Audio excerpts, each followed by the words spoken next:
Diane Whitfield leaned in close, champagne glass sweating in her hand, lips pulled into the smile she reserved for photographs, and whispered 4 words she would spend the rest of her life regretting. "Don't embarrass us, Claire." The chandelier above the private dining room at the Carlisle house threw soft gold light over 40 of Nashville's most curated guests. Business partners, sorority sisters, a state senator's aide, and Richard Cole, Senior Vice President of Commercial Lending at Cumberland Heritage Bank, who had flown in from Memphis that afternoon, specifically to celebrate his daughter's engagement to Grant Whitfield. Diane had spent 3 weeks planning this dinner, down to the calligraphy on the place cards.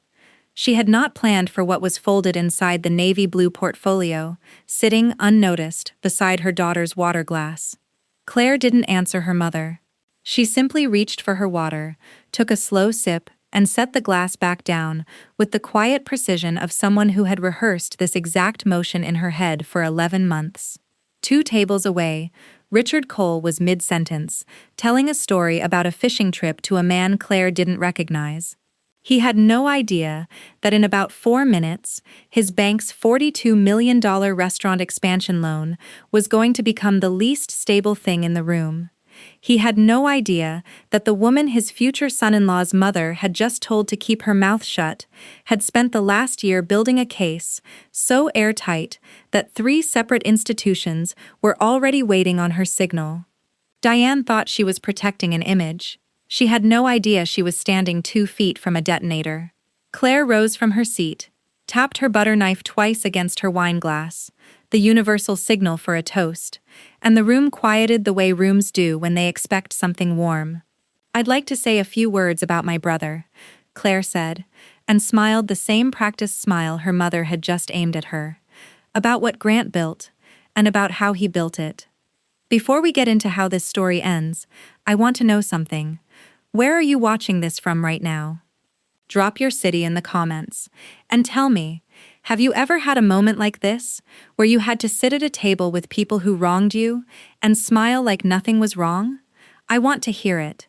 Because Claire had been smiling at that table for 6 years, and every single one of those smiles was a countdown. To understand what happened at that dinner, you have to go back to the spring Claire Whitfield turned 24, standing in a cramped 1-bedroom apartment in the Berry Hill neighborhood of Nashville, with a degree in accounting from Middle Tennessee State University and $41 in her checking account until her next paycheck cleared. Claire was the quiet one. She had been the quiet one since she was 7 years old, since the year her brother Grant was born and their father, Thomas Whitfield, started referring to Grant as the one who's going to run this family someday. At Thanksgiving dinners, while Claire sat 2 chairs down, invisible, in the particular way that firstborn daughters become invisible in families that decide, early and permanently, who the favorite is going to be. Thomas Whitfield had built a modest but comfortable life as the owner of 3 dry cleaning franchises across Davidson County. He wasn't wealthy by Nashville's new money standards, but he was steady, and steady money, compounded over 25 years, adds up. When he died of a heart attack in the parking lot of his flagship location on a humid Tuesday in September, 6 years before the engagement dinner, he left behind an estate worth just under $1.1 million, split according to his will into 2 equal trusts, one for Grant, one for Claire, each valued at approximately $340,000 after taxes and probate fees, with the remainder allocated to Diane for her lifetime use of the family home. There was one difference between the 2 trusts, buried in Section 4, subsection C of the trust document drafted by the family's estate attorney, a man named Walter Preece. Claire's portion, unlike Grant's, was designated specifically as an educational and professional development trust, to be held by the trustee, Diane Whitfield, until Claire's 30th birthday or the completion of an advanced professional credential, whichever came first, with withdrawals permitted only for tuition, licensing, housing during education, and directly related professional expenses. Thomas had written that clause himself. He had told Walter Preece, in a meeting Claire wasn't present for, but would later read the notes of, word for word. "Claire's the one who's actually got a head for numbers. I want her to be able to go as far as she wants without having to worry about money. Grant's going to need help running things day to day. That's fine, he gets his outright. But Claire's money needs protecting until she's ready to use it right. It was, in its own quiet way, the single greatest act of faith Thomas Whitfield had ever shown his daughter, and Diane Whitfield would spend the next 6 years systematically betraying it. Claire didn't know any of this yet, standing in her Berry Hill apartment at 24. All she knew was that she'd been working as a junior bookkeeper at a mid-sized accounting practice for 2 years, earning $38,000 a year, living paycheck to paycheck, while her trust fund, money her father had specifically set aside so she wouldn't have to live paycheck to paycheck, sat somewhere in an account she'd never seen a full statement for. Every time she asked her mother about it, Diane had an answer ready. "The market's been rough, sweetheart. There were some fees I had to sort out. Your father set it up in a complicated way. I'm still working with Walter on the details." Claire, raised her whole life to defer to her mother and to avoid at all costs being the daughter who made things difficult, accepted these answers the way she'd accepted every other explanation Diane had given her since childhood, quietly, and with a small private ache she didn't examine too closely. Grant, meanwhile, was thriving in the particular way that people thrive when an entire family orbit exists to catch them before they fall. He'd gone through 2 failed business attempts by the time he was 26, a t-shirt company that lost $11,000 in 4 months, and a food truck that lasted 1 summer before the truck itself was repossessed. Both times, Diane had quietly covered the losses so your father's legacy doesn't get dragged through collections, as she put it. Both times, Grant had walked away from failure with his confidence somehow larger than before, because nothing had ever actually cost him anything. By the time Grant was 29, he had a new idea, and this one had actual promise. A farm-to-table restaurant concept called Whitfield and Ash. Built around a smoker Grant had learned to run properly during a 6-month stint working the line at a well-regarded barbecue joint in East Nashville. The first location, on Gallatin Pike, did well.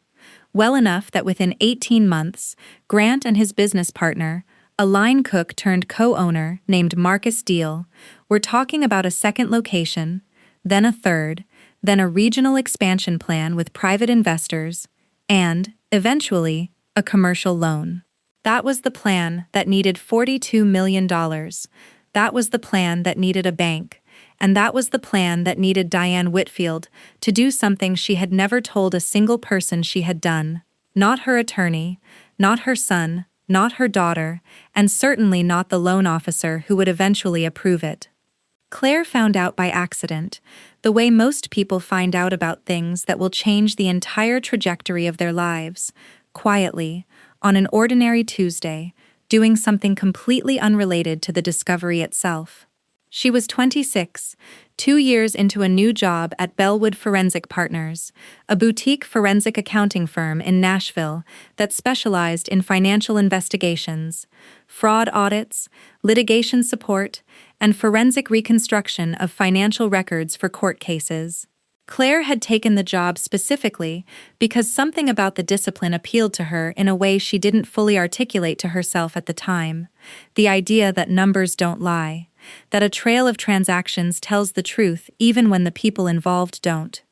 She'd started studying for her CPA license and had begun, on nights and weekends, an additional certification in forensic accounting through a program at Belmont University, paying for it herself in monthly installments she genuinely could not afford, because she'd never once been told the money that was supposed to fund exactly this kind of education actually existed and was sitting untouched.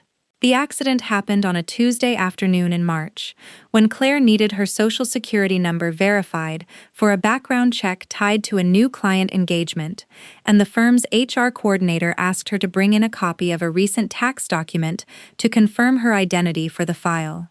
Claire, going through an old box of documents at her mother's house, she still kept some records there, in the basement, in a filing cabinet from her childhood bedroom, came across a manila folder she didn't recognize, tucked behind a stack of old report cards.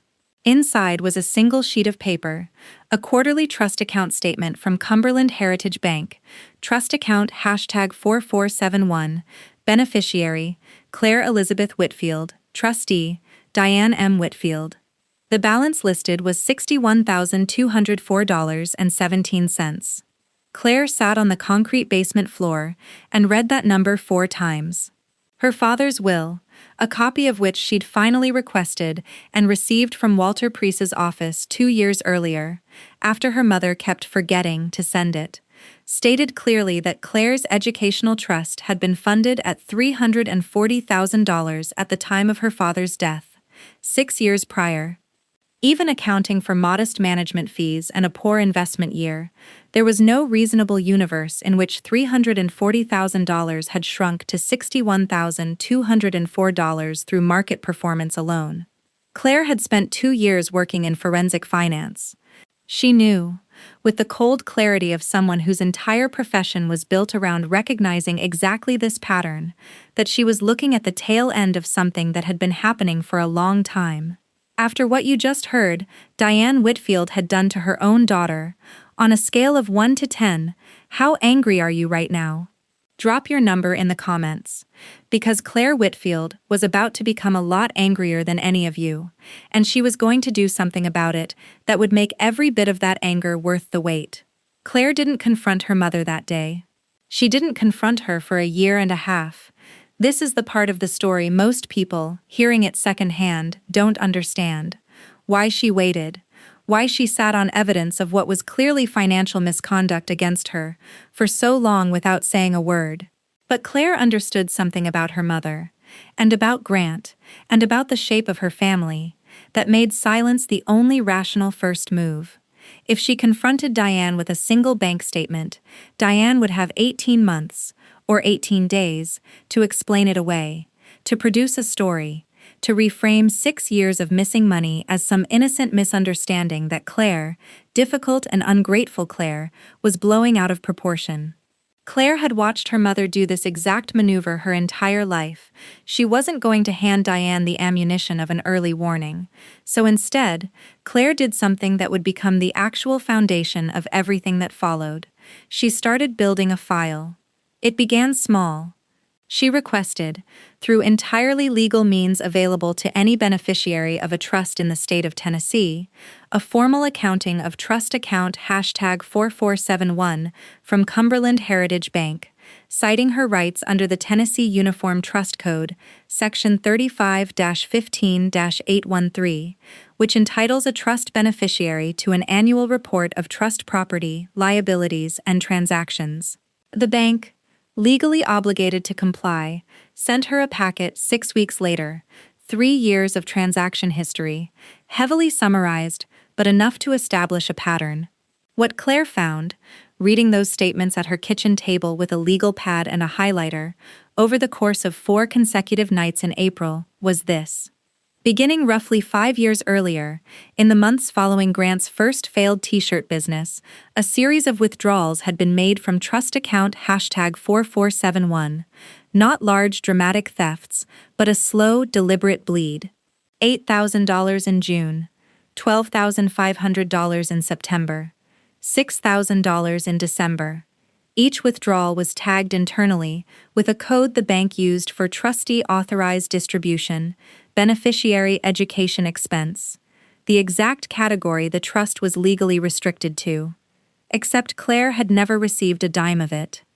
She'd paid her own community college tuition for an associate's degree years before the trust was even funded, and every certification and continuing education expense since had come directly out of her own checking account, which she could prove with 6 years of her own bank statements. The withdrawals accelerated in the 2 years surrounding Grant's food truck failure and the early planning stages of Whitfield and Ash. By the time Claire pulled the full history, the pattern was unmistakable. Over roughly 5.5 years, Diane Whitfield had authorized 11 separate withdrawals from Claire's educational trust, totaling $278,796, virtually all of it funneled. Claire would later trace this precisely into either directly covering Grant's business losses or More recently, into a personal account Diane controlled that fed capital contributions into Whitfield and Ash under the label Family Investment, making it appear on paper as though Diane herself, using her own money, was a co-investor in her son's restaurant. She wasn't investing her own money, she was investing Claire's. And there was one more piece, the piece that would matter more than any other when Claire finally built her plan.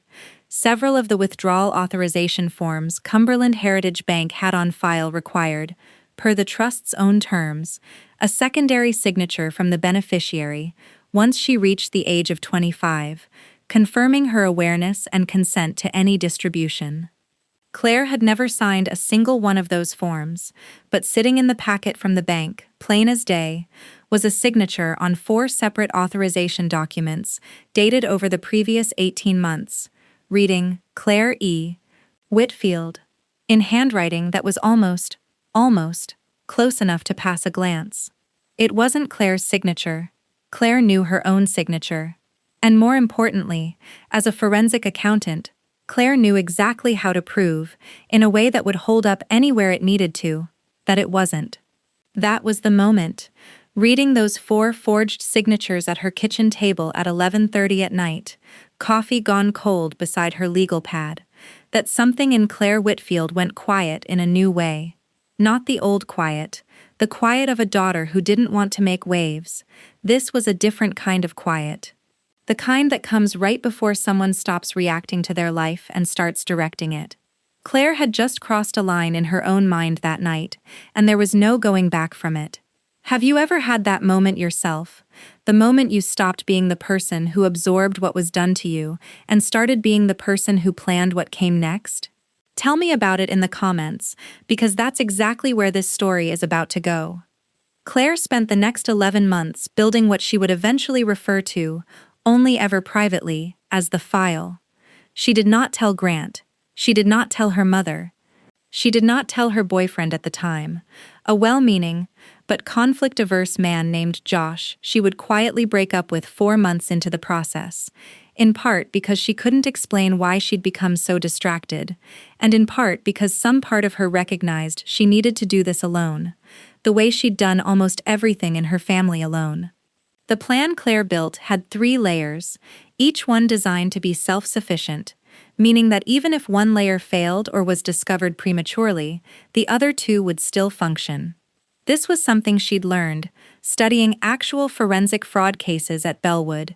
Single point of failure plans get discovered and buried. Redundant, multi-channel plans survive. The first layer was documentary. Claire spent 4 months, methodically and legally, reconstructing the complete financial history of trust account #4471. She filed formal written requests, never phone calls, always certified mail, always creating a paper trail of her own, for every quarterly statement, every withdrawal authorization form, every wire confirmation the bank had on file going back to the trust's creation. She cross-referenced every withdrawal against Whitfield and Ash's publicly available business filings with the Tennessee Secretary of State, against Grant's known business timeline, against the specific months Diane had told friends and family, information Claire gathered carefully, through casual conversation, without ever tipping her hand, that she'd made family contributions to Grant's expansion. She built a spreadsheet that, by the time it was finished, ran 14 tabs deep, and correlated every dollar removed from her trust to a dollar that had appeared, within weeks, somewhere in Grant's business.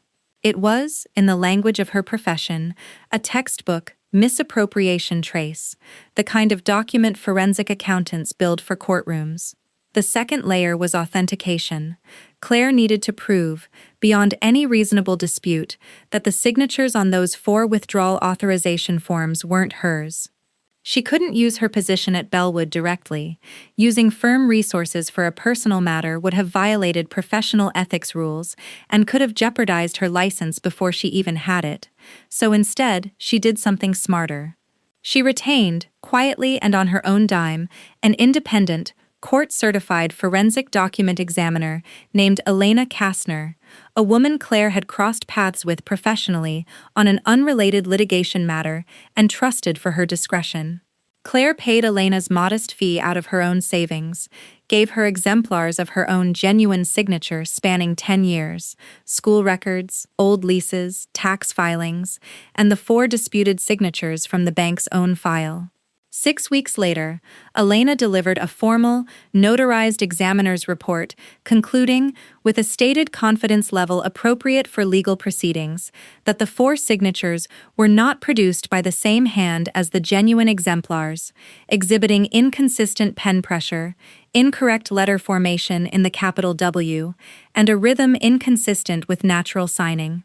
It was, in plain terms, expert testimony that the signatures were forged, given who had access to the account and who had a motive, by exactly one person. The third layer, and this was the piece that transformed Claire's plan from a personal grievance into something with real institutional teeth, was regulatory and financial exposure. Claire understood something most people outside her field never think about. Banks do not like discovering, after the fact, that loans they've extended were built on misrepresented collateral. And a $42 million expansion loan is exactly the kind of loan a bank's underwriting team scrutinizes closely before approval, including, critically, verifying the source and legitimacy of any stated family investment capital listed on a business's balance sheet as owner equity, which reduces the perceived risk to the bank and improves loan terms. Claire requested, again entirely within her legal rights as the injured beneficiary, a copy of Whitfield and Ash's loan application materials that had been filed with the Tennessee Secretary of State as part of a related SBA-backed lending disclosure, a public record she was entitled to access. Buried in the business's stated capitalization table was a line item, Family Capital Contribution, D. Whitfield, $210,000. Listed as owner equity that had helped satisfy Cumberland Heritage Bank's loan-to-value requirements and secure a significantly better interest rate, 6.1%, instead of the 8.4% the loan would likely have carried without it. That $210,000 figure lined up, almost dollar for dollar, with the trust withdrawals Claire had already traced. In other words, Diane hadn't just stolen from Claire to bail out Grant's failures. She had used Claire's stolen inheritance to misrepresent collateral on a multi-million-dollar commercial loan, which, if a bank's compliance team determined the capital wasn't genuinely Diane's own money, but rather the proceeds of a breach of fiduciary duty against a third party, could constitute loan fraud, expose the entire Whitfield and Ash expansion loan to default or recall, and open Diane to both civil liability from Claire and potential referral to the Tennessee Department of Financial Institutions for regulatory violations tied to trust mismanagement. Do you see where this is going yet? Claire Whitfield was building something with 3 separate doors, and every single one of them led to the same room. Drop your prediction in the comments before I tell you what happened next, because I promise you, it's better than whatever you're picturing. By month 9 of building the file, Claire had assembled a case with the kind of structural integrity that made her, alone at her kitchen table on a Sunday night, feel something she hadn't expected to feel. Not rage, which she'd expected, but calm. The rage had burned off somewhere around month 4, replaced by something colder and far more useful. The specific, focused clarity of someone who finally understood exactly what had been done to her and exactly what she was going to do about it. She consulted, carefully and confidentially, with an attorney named Priya Ramaswamy, a trusts and estates litigator with a Nashville firm who specialized in fiduciary breach cases, a woman Claire found through professional referral networks at Bellwood, and paid for out of her own pocket over 3 separate consultations she scheduled months apart to avoid drawing attention to a sudden pattern of legal spending. Priya reviewed the file, the trust statements, the forensic document examiner's report, the loan disclosure records, and told Claire something that confirmed everything Claire had already suspected. This wasn't a gray area. This was a textbook breach of fiduciary duty, likely rising to the level of trustee fraud, with a strong civil case for restitution of the full $278,796 plus interest, and a real possibility, depending on how Cumberland Heritage Bank's compliance division responded once informed, of criminal referral for loan fraud against Diane, since knowingly misrepresenting the source of collateral capital on a federally adjacent SBA loan disclosure is a serious matter, not a family misunderstanding. Priya drafted, at Claire's direction, a formal civil petition, Whitfield v. Whitfield, breach of fiduciary duty and accounting of trust, ready to be filed in Davidson County Chancery Court the moment Claire gave the word. She also drafted a formal notification letter to Cumberland Heritage Bank's compliance department, disclosing the discrepancy between the stated source of the $210,000 family capital contribution and the actual documented source of those funds, along with the forensic examiner's findings on the forged authorization signatures. A letter that, once sent, would trigger a mandatory internal compliance review under the bank's own lending policies Claire had researched extensively and confirmed were standard across regulated commercial lenders in Tennessee.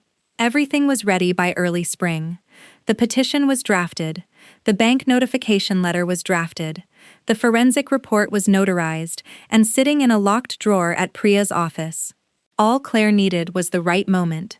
Not a moment of anger, but a moment engineered for maximum, undeniable clarity, a moment where the truth could land in front of the exact right audience before anyone had a chance to control the narrative the way Diane had controlled every narrative in that family for 30 years. The engagement dinner, when Diane announced it 11 weeks later, was that moment, and the detail that made it perfect, the detail Claire hadn't planned for but immediately recognized as a gift, was Richard Cole. Vanessa Cole, Grant's fiancée of 8 months, was a genuinely kind woman Claire had grown fond of over the course of their limited time together. An elementary school teacher, with no idea her fiancé's business rested on stolen money.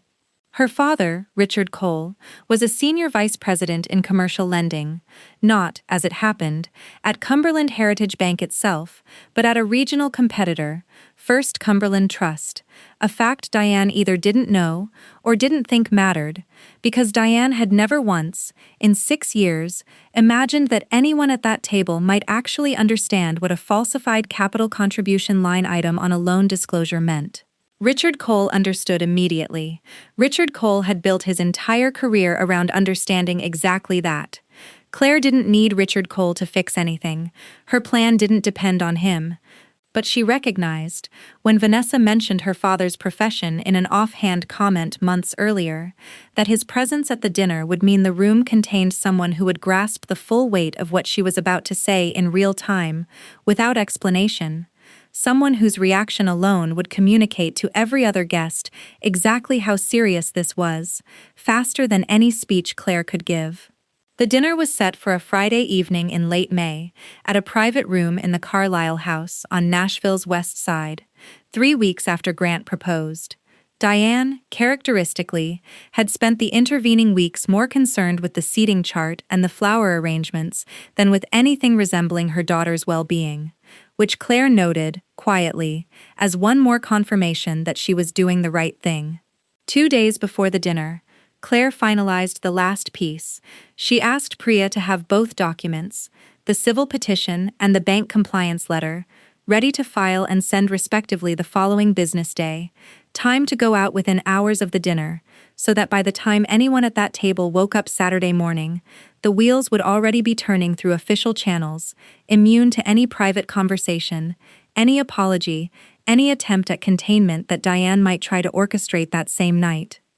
Claire printed one physical copy of the forensic document examiner's summary findings and the trust withdrawal spreadsheet. 12 pages total, bound in a simple navy folder, not because she intended to hand it to anyone that night as legal action, but because she understood something about her family that no legal filing alone could accomplish. They needed to see it.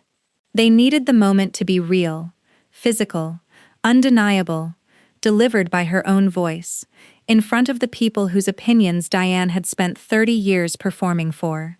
The lawsuit would do the structural work. The dinner would do the human work. Claire arrived at the Carlisle house that Friday evening in a navy dress, the folder tucked discreetly into her handbag, and took her assigned seat 3 chairs down from her mother, the same 3 chairs down she'd occupied her entire life. The dinner proceeded exactly as these dinners do. Champagne was poured. Grant gave a warm, slightly rambling toast about how Vanessa had changed his life. Vanessa's mother cried. Richard Cole told his fishing story.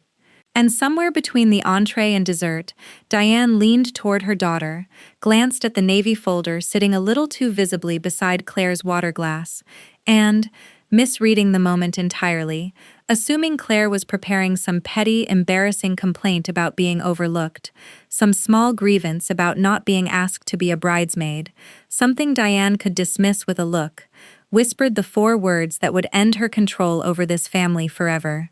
"Don't embarrass us, Claire." Claire rose.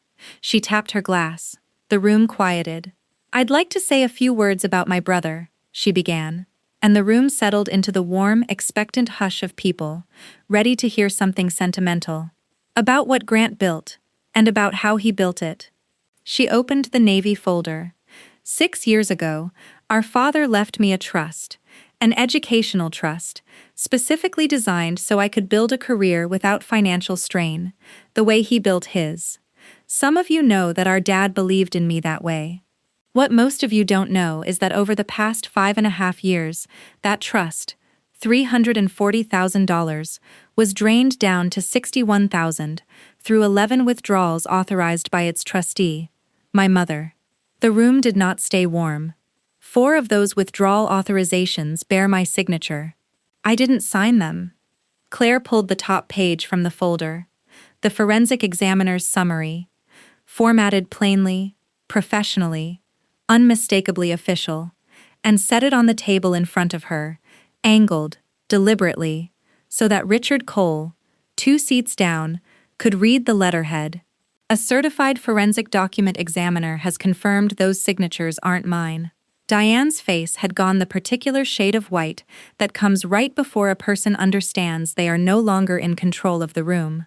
"And a little over $200,000 of that money," Claire continued, her voice level, unhurried, the voice of someone who had rehearsed this exact tone for 11 months, "shows up, almost dollar for dollar, as a family capital contribution on the loan disclosure filings for Whitfield and Ash's expansion, the $42 million loan that made tonight's engagement and Grant's entire business possible."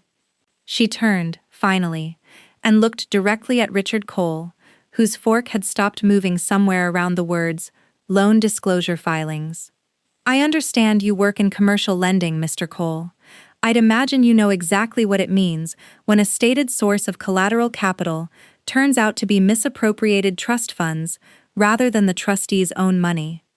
I'd imagine your bank has a very specific compliance process for exactly this situation. Cumberland Heritage Bank will be receiving formal notice of this discrepancy first thing Monday morning, along with a civil petition already filed in Davidson County Chancery Court for breach of fiduciary duty." After what you just heard, Diane Whitfield had done, the forged signatures, the stolen inheritance, all of it laundered straight into her Golden Sons restaurant. "I need to know what you think now. Was Claire justified in choosing this exact moment, in front of this exact room, to let it land? Or did she go too far? Give me your verdict in the comments, because what happened at that table in the next 60 seconds is the part everyone talks about." Grant stood up so fast his chair scraped audibly against the hardwood floor. "Claire, what the hell?" But his voice cracked in a way that told everyone at the table he wasn't finishing that sentence with confidence, he was finishing it with panic. Vanessa's hand had gone to her mouth. Vanessa's mother had stopped crying about the engagement and started, quietly, asking her husband a question none of the other guests could hear, but everyone could read on Richard Cole's face. A face that had gone entirely still, entirely focused. The specific stillness of a man doing rapid mental math about liability exposure and reputational risk to a competing institution he'd now been made an unwilling witness to. Diane found her voice first, the way she always did, reaching immediately for the tool that had worked on this family for 30 years. Control through image. "This is not the place," she hissed, low and sharp, glancing around at the guests who were very deliberately not looking at each other. "Claire, sit down. We can discuss whatever misunderstanding this is privately, tomorrow." "There's no misunderstanding," Claire said, still standing, still calm. "There's a forensic document examiner's report. There's 6 years of bank statements. There's a public loan filing with your name on it as the source of capital that was never yours. I've spent 11 months making sure of that, Mom. This isn't a conversation. It's already been filed." Marcus Deal, Grant's business partner, sitting 3 seats down, had gone the color of the tablecloth. He hadn't known. Claire had confirmed this months earlier through careful, indirect inquiry and had structured her plans specifically so that Marcus, an innocent party who'd built his own career and reputation into Whitfield and Ash, would not be blindsided in a way that destroyed him personally, only professionally exposed to a mess he hadn't created but would now have to help clean up. He looked, at that moment, like a man realizing the floor of his entire business had just been revealed as built on sand. "You did this tonight," Diane said, her voice rising now, abandoning composure entirely, "in front of everyone, to humiliate your brother, on the night of his engagement." "I did this tonight," Claire said, "because you told me not to embarrass you, 30 seconds before I stood up. You've spent 6 years telling me to be quiet, so this family looks good. I decided I was done being quiet the day I found 4 signatures that weren't mine on documents that stole my entire future to pay for grants." Richard Cole set down his napkin with the deliberate care of a man who had made a decision. "Diane," he said quietly, but not so quietly that the table couldn't hear it, "I'm going to need copies of everything Claire just referenced. Formally, on Monday. Through counsel." It was, in its own way, the exact moment Claire had built her entire plan around, not the moment of her mother's humiliation, though that landed, and landed hard, but the moment an outside, credible, institutional voice confirmed in real time that this was not a family squabble Diane could spin. It was a documented breach with legal and regulatory consequences that had already left the room and entered a system Diane had no leverage over. The rest of the dinner did not continue. Guests began, with the particular awkward efficiency of people desperate to leave a room that has become unsurvivable, gathering coats and making excuses. Vanessa, to her enormous credit, did not leave with Grant that night. She sat, silent, staring at the navy folder still open on the table, and then, quietly, asked Claire if she could see the rest of it. Claire showed her. By Monday morning, exactly as planned, 2 things happened almost simultaneously. Priya Ramaswamy filed the civil petition, Whitfield v. Whitfield, in Davidson County Chancery Court, formally alleging breach of fiduciary duty, seeking an accounting of the trust, restitution of $278,796 plus accrued interest, and removal of Diane Whitfield as trustee. And Cumberland Heritage Bank's compliance department received, via certified letter from Priya's office, formal notice of a material misrepresentation in Whitfield and Ash's loan collateral disclosure, along with a copy of the forensic examiner's findings regarding the forged authorization signatures. Cumberland Heritage Bank did exactly what Claire, having spent 2 years studying institutional fraud response as part of her actual profession, knew a regulated commercial lender legally had to do. They opened an immediate internal compliance investigation, and, because the misrepresentation directly affected the loan-to-value calculation used to approve the loan's terms, placed a hold on the remaining undisbursed portion of the expansion loan, approximately $11.4 million, that had not yet been drawn down for the 3rd and 4th Whitfield and Ash locations, pending resolution. Grant's expansion, quite literally overnight, stopped. Within 3 weeks, Whitfield and Ash's expansion plans collapsed entirely. The bank, unwilling to carry reputational or regulatory risk on a loan built partly on fraudulently disclosed collateral, restructured the existing loan on significantly worse terms, the interest rate jumped from 6.1% to 9.8%, reflecting the true risk profile the bank should have priced in from the start, and required immediate repayment of the portion tied to the falsified $210,000 in family capital, a sum neither Grant nor Diane had liquid. Marcus Deal, protecting his own name and license, pushed for and ultimately forced a restructuring of ownership that reduced Grant's equity stake in the original Gallatin Pike location from 60% to 22%, effectively ending his control over the business he'd built his identity around. Diane, facing the civil petition, retained an attorney of her own, who reviewed the forensic evidence, the trust statements, and the loan disclosure records, and told her, according to court filings Claire would later review as part of discovery, that there was no viable defense to mount, only damage to minimize.